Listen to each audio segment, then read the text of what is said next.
começando aqui pela TV Capital, canal 32, também pela NET, canal 23, e para vocês que nos acompanham por todo o Brasil, através da Sky, canal 322, e também pela Claro 322. Estou recebendo com muito carinho, com muita alegria, uma pessoa que contribuiu muito com a imprensa em Goiás. Eu me refiro a Marconi Perillo.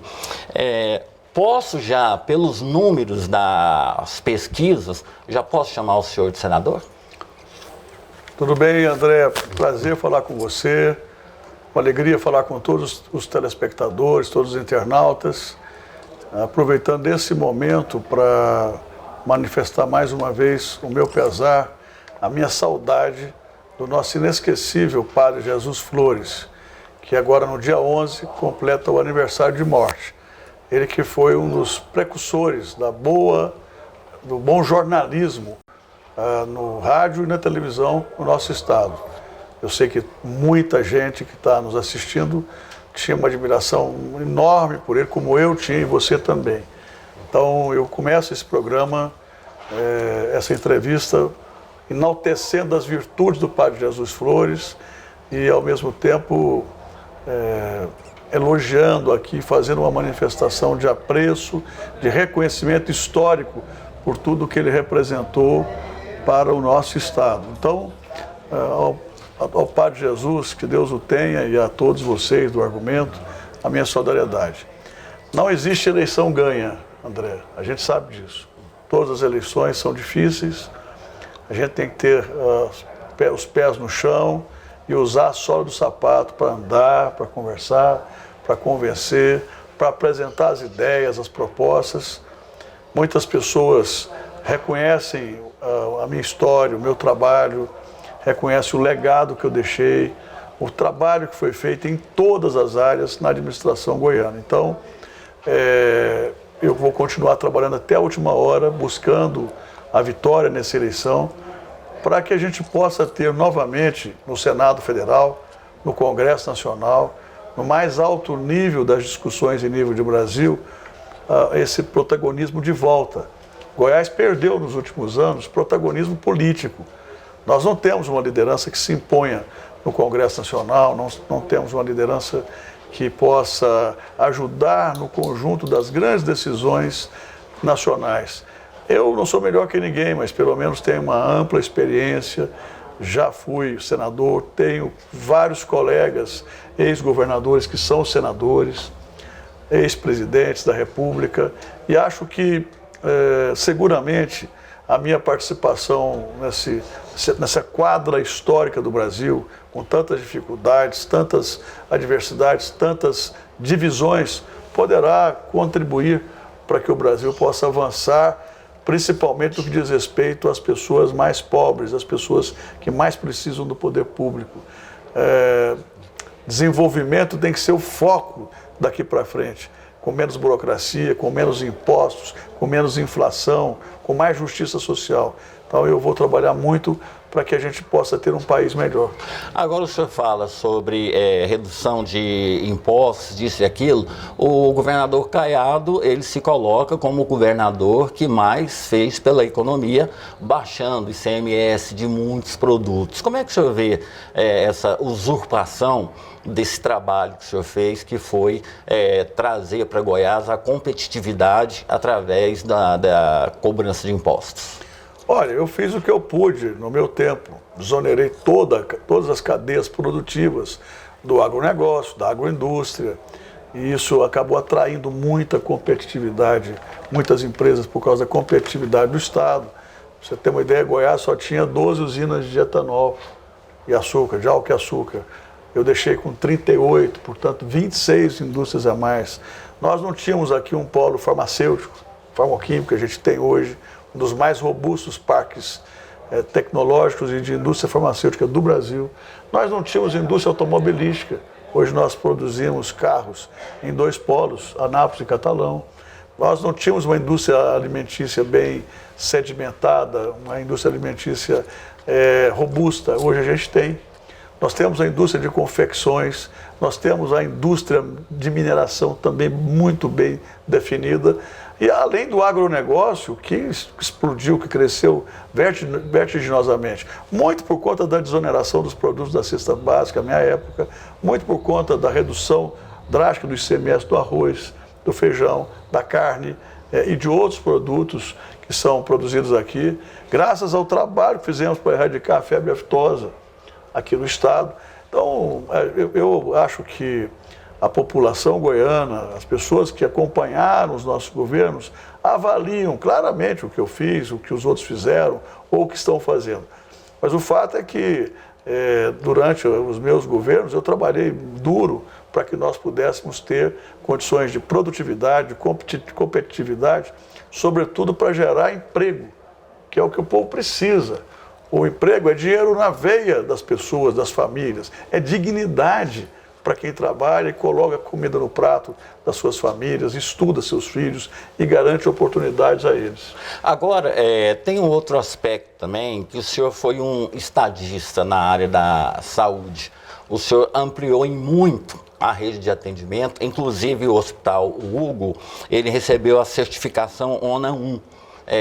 Albert Einstein, lá em São Paulo, também tem. Só que o estado de Goiás perdeu por não cumprir as exigências. Mas o governo atual, ele mostra uma saúde que é literalmente feita em 4 anos, como se não estivesse nada em Goiás. Como é que o senhor vê, primeiro, perder essa certificação e, segundo, mostrar obras que foram do senhor como de outro candidato? Olha, quando eu assumi o governo, em 1999, nós tínhamos apenas poucos hospitais aqui, todos sucateados, não funcionavam, a gente sabe disso. Eram filas nos hospitais, macas cheias de gente nos corredores, e nós fomos eliminando essas mazelas todas, trabalhando muito. Fiz o Hospital CRE, de reabilitação, construímos o GOL, construímos o Hospital do Servidor, que hoje é o Hospital da Infância e do Adolescente. Construímos o Hospital de Urgência de Trindade, o Hospital de Urgência de Aparecida de Goiânia. Construímos o Hospital de Urgência de Anápolis e muitos outros. E, além disso, nós reabrimos o HGG, Alberto Haas, dobramos o número de leitos de UTI e fizemos uma reformulação total, inclusive nos centros cirúrgicos. A mesma coisa fizemos com o Hugo, fizemos com o HDT e com os outros hospitais antigos. Eu acho que é notório que os nossos governos foram governos que realmente cuidaram da atenção à saúde do povo. Nós fizemos obras de alta qualidade. Não foi só o Hugo que tinha o ONA 1, que é esse título que reconhece a qualidade dos hospitais, da Organização Nacional de Acreditação. O Hugo, outros hospitais como o HGG, o CRE, o GOL, também receberam o TRIM, receberam também a certificação de ONA. Na nossa época, nós trabalhamos tanto pela saúde que praticamente todos os hospitais goianos foram certificados por conta da excelência do trabalho que era prestado. E como é que o senhor vê hoje uma quase que falência do sistema de saúde? Eu acho que todo governante precisa priorizar para valer uma área que é tão sensível à vida das pessoas. Quando a gente fala de saúde, nós estamos falando de vida ou de morte. Eu optei por garantir o máximo possível de vidas para as pessoas, garantindo bom atendimento, construindo novos hospitais, equipando novos hospitais. Essas policlínicas de hoje, todas foram construídas no meu governo. Eu deixei 3 prontas e equipadas, o nome era outro. O nome era USE, Unidade de Saúde Especializada. Eu criei esse programa para a gente ter 23 especialidades médicas em cada USE. Depois o atual governo mudou para a policlínica, mas das 6 unidades que eu planejei, nós deixamos 3 prontas e 3 quase prontas. Então são unidades que estão a serviço da população regionalmente, em Posse, em Goianésia, em Quirinópolis, em Goiás, em São Luís de Montes Belos, em Formosa. Foram planejados exatamente para a gente ter unidades regionais em cada uma das regiões do estado. O ministro Ricardo Lewandowski, no começo dos anos 2000, ele disse que seria o século do judiciário. E o senhor, aqui em Goiás, talvez tenha sido a pessoa mais perseguida acusações infundadas e situações, inclusive, falam de uma prisão do senhor, ficha suja, essas coisas, quando, na verdade, foi um excesso do judiciário que continuou. Como é que o senhor vê essa questão do senhor já ser um ficha limpa, mas essa atitude hoje que a gente tem do STF, de alguns juízes, essas coisas assim que levam ao pé da letra que o século XXI vai ser o ano da justiça? Olha, eu não posso acusar o judiciário em relação à tramóia, a farsa que fizeram comigo. Essa farsa foi engendrada aqui por 2 procuradores, um juiz e um ou outro elemento da Polícia Federal. Eu não posso acusar o Judiciário, nem o Ministério Público, são instituições que eu respeito muito, convivi democraticamente, apoiei em nível federal, em nível estadual, todas as iniciativas que dependeram do meu apoio, tanto quanto no Judiciário quanto no Ministério Público. Agora, o que aconteceu comigo em 2018, que tirou a minha vitória e elegeu o Cajuru, dói muito, porque, na verdade, usurparam todas as competências daquilo que a gente pode chamar de justiça, forjaram supostas evidências e apressaram iniciativas que tinham como único, exclusivo objetivo me derrotar. Não satisfeitos com a derrota, partiram para a humilhação e para a perseguição brutal. Nenhum político de Goiás em toda a nossa história foi tão perseguido quanto eu. Talvez o Mauro Borges, no tempo da ditadura militar, foi muito perseguido também. Mas eu fui injustamente perseguido. As pessoas, quando fazem isso, não sabem que a gente tem uma família, que a gente tem uma luta, que eu trabalhei tanto por esse Estado, em todas as áreas, que a gente mudou o Estado, transformou o Estado, modernizou o Estado. Quer dizer, isso tudo foi jogado, tentaram jogar isso na lata do lixo. E foi um sofrimento muito grande. Quer dizer, isso, me jogar lá no chão, isso dói. E muita gente tem uma imagem distorcida, uma imagem completamente equivocada a meu respeito. Quem me conhece de perto, André, sabe como é que eu me comporto, como é que eu sou na minha família, o que eu trabalho para poder cuidar da minha família. Então, tem uma imagem de distorções, de fakes, de mentiras deslavadas, que acabam prevalecendo. Tem muita gente que acredita em determinadas farsas, em determinadas mentiras. A minha consciência é tranquila, eu acredito na justiça de Deus.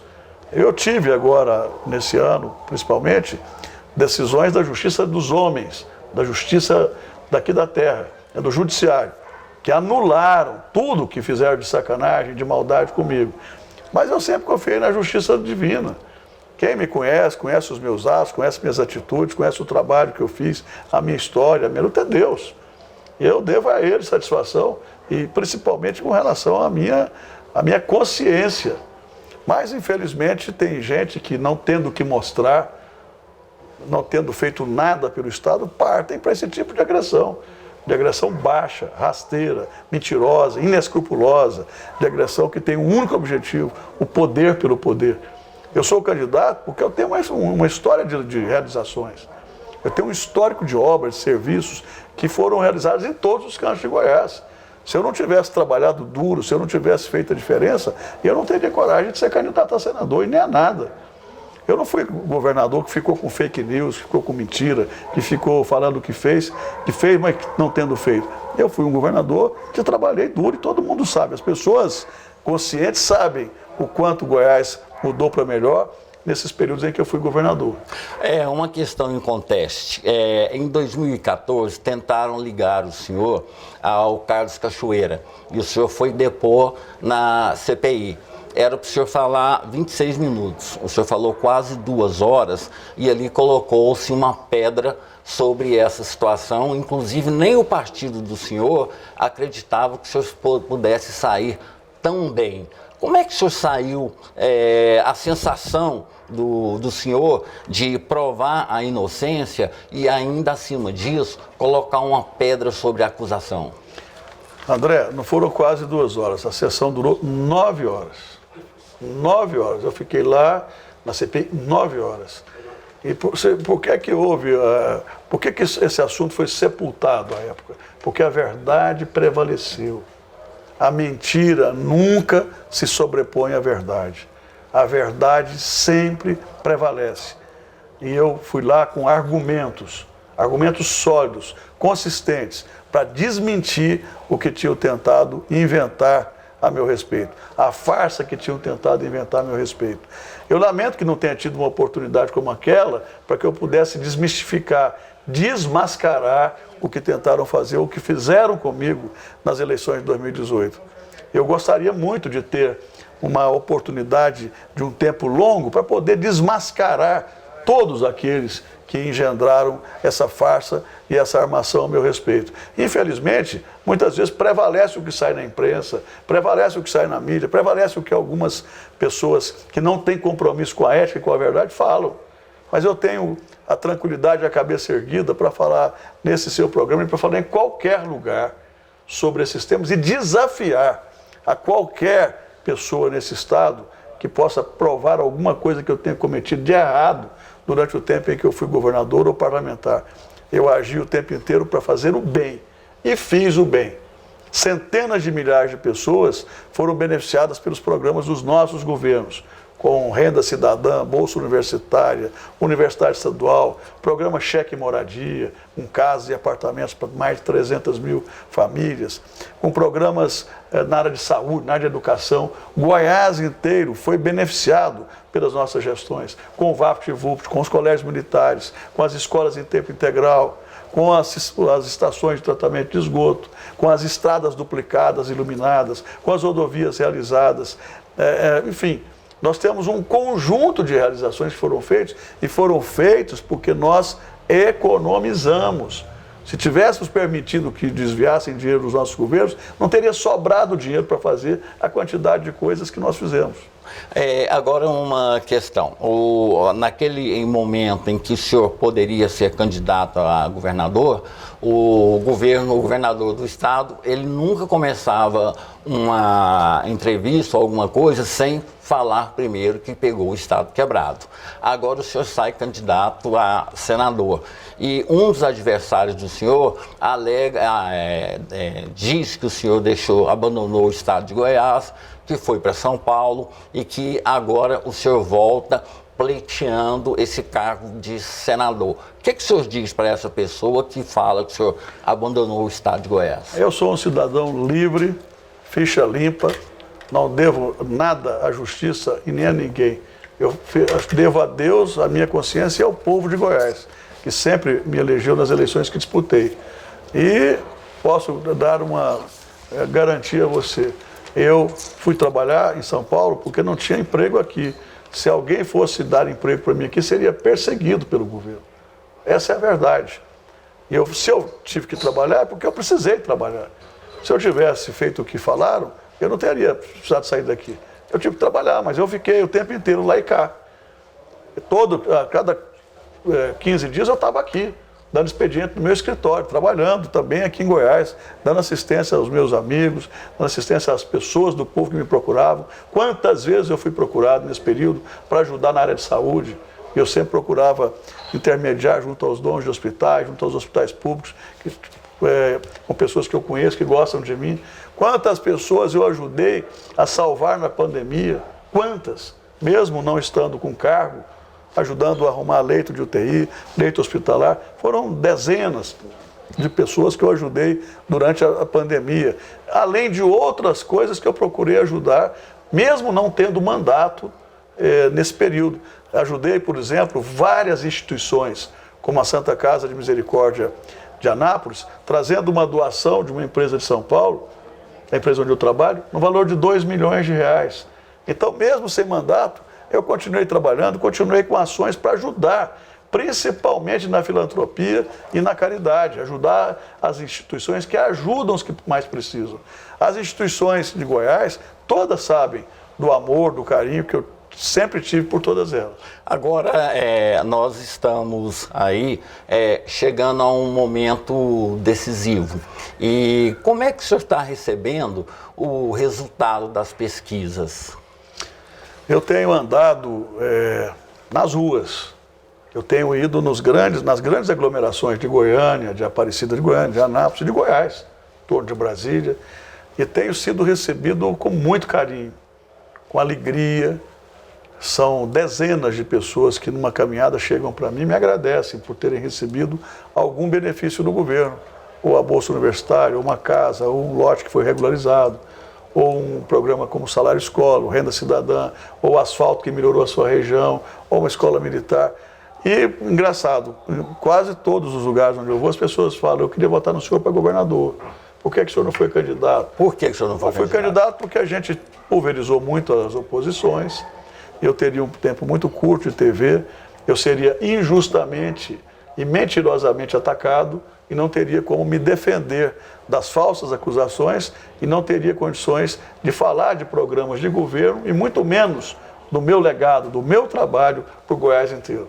O senhor fala sobre isso, mas o que o senhor diria para o eleitor hoje? Por que ele vota? Qual o motivo para ele votar no senhor para senador? Eu acho que existem vários motivos. Um deles é a minha experiência, é a minha articulação, o relacionamento que eu tenho no Brasil todo, a história que eu tenho, que certamente vai me ajudar a ter uma projeção, a ajudar a retomar o protagonismo, a força que Goiás perdeu nos últimos anos no Senado Federal. E essa força vai servir para quê? Para mim, para interesse pessoal? Não. Vai servir para ajudar o nosso Estado a trazer mais universidades federais, a trazer polos de desenvolvimento, a trazer pelo menos uma zona franca para o Estado, a trazer mais investimentos, mais recursos para investimentos em rodovias, ferrovias. É trabalhar duro, como eu já fiz da outra vez. Como presidente da Comissão de Infraestrutura, eu ajudei a viabilizar a duplicação da rodovia BR-060, que liga Goiânia, Rio Verde a Jataí. Como vice-presidente do Senado, eu ajudei a derrubar a CPMF, que era um imposto que tanto atrapalhava, que tanto tirava dinheiro do bolso do contribuinte. Então, eu estou citando dois casos, mas como senador, é possível colaborar muito com o Estado se a gente tiver protagonismo, se a gente tiver liderança, se tiver credibilidade, respeitabilidade e principalmente capacidade de trabalho, vontade para trabalhar. Tem muita gente que não gosta de trabalhar. Às vezes vai para um cargo como esse, se acomoda e não faz o que deveria fazer. O senhor está se referindo ao nosso... Não, eu não estou me referindo a ninguém. Eu acho que todos os que estão nos assistindo, todos os telespectadores devem fazer suas avaliações e tirar suas conclusões. Na educação, governador, como é que o senhor vê foi retirado 2% daquilo que era obrigatório investir na educação e, para complementar, tiraram 2% da UEG para completar a obrigação de investir na educação. Como é que o senhor está vendo essa questão da UEG que, dia após dia, parece sofrer mais? Olha, quando eu criei a Universidade Estadual, a UEG em 99, eu a criei democraticamente, com eleição direta para reitor, para diretores, com uma estatuinte. Criei um conselho universitário que pudesse criar ou não todos os cursos em todas as unidades. Os cursos não eram criados da minha cabeça, eram criados de acordo com avaliações técnicas e por necessidade, de acordo com vocações regionais. E, ao mesmo tempo, eu enviei uma emenda à Constituição garantindo que a UEG teria 2% de todo o orçamento de Goiás, de toda a arrecadação do Estado, para custear a universidade, para que ela pudesse estar onde está hoje, ou estava quando eu saí do governo, nas 41 regiões de Goiás, 41 unidades polo, contratando professores, fazendo cursos de doutorado, de mestrado, tendo boas avaliações nos exames do MEC e principalmente criando cursos como medicina, engenharias, arquitetura, direito, ciências sociais, ciências biológicas, para levar conhecimento às pessoas que vivem no interior, para as pessoas que precisam de uma escola pública de boa qualidade. É lamentável, muito lamentável, que o governo tenha tirado esses 2% da UEG. Eu sei notícia de várias unidades que já foram fechadas em cidades muito importantes, muito estratégicas no nosso estado. Além de criar a UEG, eu banquei durante anos como governador os campos da UFG, Universidade Federal, em Jataí e em Catalão. E por último, já no meu quarto governo, eu ajudei a criar as duas universidades federais. Eu fui lá no Palácio, pedi à então presidente Dilma que criasse as duas universidades, a de Jataí e Catalão. Ela criou as universidades enviou o projeto para o Congresso e hoje isso é realidade. Sendo eleito senador, eu quero batalhar agora para a gente criar mais universidades federais aqui. A gente tem vários lugares que merecem ter uma universidade federal. Minas tem 14 universidades federais, a Bahia tem mais de 10. Por que Goiás só tinha uma, conseguiu 2 no meu governo? Por que não pode conseguir mais? A gente tem que investir muito também no ensino tecnológico, nas escolas técnicas, para que a gente possa ter formação de mão de obra, para que os nossos jovens e trabalhadores ocupem o mercado de trabalho. Investir na educação é garantir oportunidade para quem precisa, para os filhos dos trabalhadores, para os filhos dos mais carentes. E investir em tecnologia, inovação, pesquisa e educação é democratizar oportunidades e garantir que o nosso Estado não fique na mesmice, que o nosso Estado cresça, se desenvolva e passe a ser efetivamente um dos maiores players do nosso país. Uma última pergunta, o tempo infelizmente está acabando. Eleito, o senhor vai ser oposição ao governador? Como é que vai ser a postura do senhor eleito senador? O Senado é a casa da federação. Nós temos 3 senadores por estado, 27 unidades, 81 senadores. O senador tem que zelar pela federação, zelar pelo pacto federativo, zelar pela Constituição, zelar pelo Estado.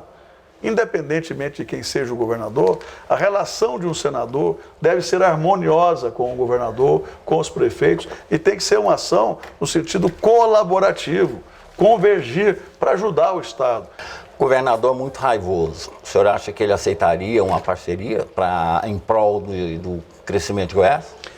Eu espero me eleger senador e dar as mãos a todas as pessoas de boa vontade desse país para que a gente possa ajudar a melhorar o país e a criar um ambiente onde as pessoas possam ter uma vida melhor, com mais felicidades, com mais amor e principalmente com melhores condições para viver. Esse deve ser o foco, esse deve ser o objetivo e isso é que deve mover a nossa fé, a nossa esperança em um mundo melhor, em um país melhor, em um Estado melhor. Eu agradeço a você. Eu queria um minutinho para o senhor, se o senhor pudesse falar com o eleitor do senhor. Que o senhor, 1 minuto para que o senhor possa se dirigir ao eleitor do senhor, ou àqueles que estão indecisos. Eu peço que avalie a minha história, a minha trajetória, que avalie também as injustiças que praticaram contra mim, que ao avaliarem a minha história, ao compararem os meus governos com outros, ao verificar o que foi feito de diferença no nosso Estado e na vida das pessoas, ao avaliarem tudo o que aconteceu em Goiás nesses últimos anos, nessas últimas 3 décadas, me deem a oportunidade de ser senador da República para que eu possa trabalhar duro e fazer a diferença nas vidas de vocês. Bom, agradeço imensamente. Com essa entrevista nós encerramos as rodadas com os candidatos ao governo e também ao Senado. Desejo boa sorte para o senhor e eu digo que o Padre Jesus Flores sempre tinha um carinho, um apreço muito especial pelo senhor. E é um momento de alegria reencontrá-lo, mas também é um paradoxo onde eu não tenho aqui do meu lado o meu companheiro. Mas eu agradeço imensamente pela gentileza do senhor em nos receber e desejo sorte para o senhor.